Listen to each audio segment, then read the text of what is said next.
পিসা হুজুর জুনাইদ বাগদাদী একদিন কি করলেন, তিনি ওনার সকল মুরিদানকে ডাক দিলেন।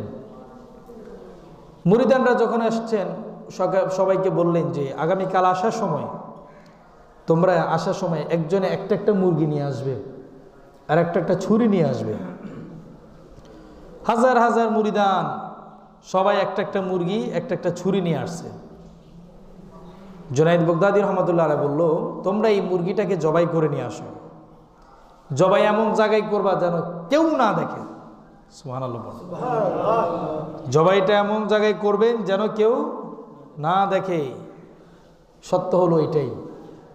মুরিদানরা মুরগি নিয়ে ছুরি নিয়ে কেউ পাহাড়ের, কেউ সাগরে, কেউ ঘরের ভিতরে, কেউ গর্তের ভিতরে, কেউ কম্বলের ভিতরে গিয়ে মুরগি জবাই করে নিয়ে পিসাই হুজুরের কাছে চলে আসছেন, জুনাইদ বাগদাদী রহমতুল্লাহের কাছে, এবং বলছেন, হুজুর আপনি যে বলেছেন মুরগি জবাই করার জন্য মুরগি জবাই করেছি, এবং মুরগিটা এমন জায়গায় জবাই করেছি কেউ দেখে নাই, নিয়ে আসছি আবার এটা। একজন মুরিদান কি করলেন, মুরগিটা জবাই না করে সে জিন্দা মুরগি নিয়ে গিয়েছে। কিছুক্ষণ পরে সকালের শেষেই তিনি আবার জিন্দা মুরগিটারে নিয়ে চলে আসছে।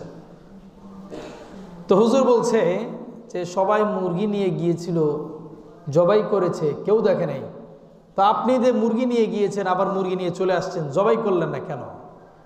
বলে, হুজুর আমি পৃথিবীর বহু জায়গায় পালানোর চেষ্টা করেছি, কেউ যেন আমার এই মুরগি জবাই না দেখে, কিন্তু আমি যেখানেই যাই সেখানে মনে হচ্ছে আমার আল্লাহ আমাকে দেখে ফেলছেন। সুবহানাল্লাহ, আল্লাহু আকবার বলবেন। আমি যেখানেই পালাই মুরগি নিয়ে জবাই করতে যাই, মুরগির গলায় যখন আমি ছুরি দিই, আপনার কথাটা আমার মনে আসে যে হুজুরে বলেছিল কেউ যেন না দেখে, কিন্তু আমি তো দেখছি আল্লাহ দেখে যাচ্ছে।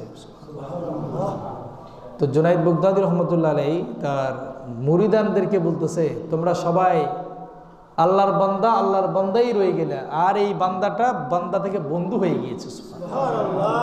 বান্দা থেকে কার বন্ধু হয়েছে? আর তোমরা আল্লাহর বান্দা বান্দাই রয়ে গেলা, দাস গোলাম গোলাম রয়ে গেলা, আর উনি গোলাম থেকে বন্ধুতে পরিণত হয়েছে। আল্লাহু আকবার। সেজন্যই কথা হচ্ছে, আমি যেখানেই যাই করি না কেন সব কিছু দেখেন কে? আমি যদি টাকাগুলো টেবিলের উপর দিয়ে না নিই, টেবিলের নিচে দিয়ে নিই, তাহলে হয়তো বা সিসিটিভির ভিতরে সেটা দেখা পড়লো না, কিন্তু দেখেছেন কে? আমি টাকার কথাটা মোবাইলে বললাম না, মোবাইলে বললে হয়তো বা রেকর্ডটা ফাঁস হয়ে যেতে পারে। তা আমি মোবাইলের টাকার কথাটা আমি কাগজে লিখে দিলাম, দেখাই দিলাম, আবার কাগজটা আমার কাছে নিয়ে নিলাম। আমি দেখলাম আর আপনি দেখলেন, মধ্যখানে আরেকজন দেখেছেন, তিনি কে? তো যিনি এটা বুঝবেন যে আমি ছাড়াও এখানে কেউ একজন দেখার মালিক আছেন, তিনি হলেন মুত্তাকি। তিনি হলেন কি? মুত্তাকি।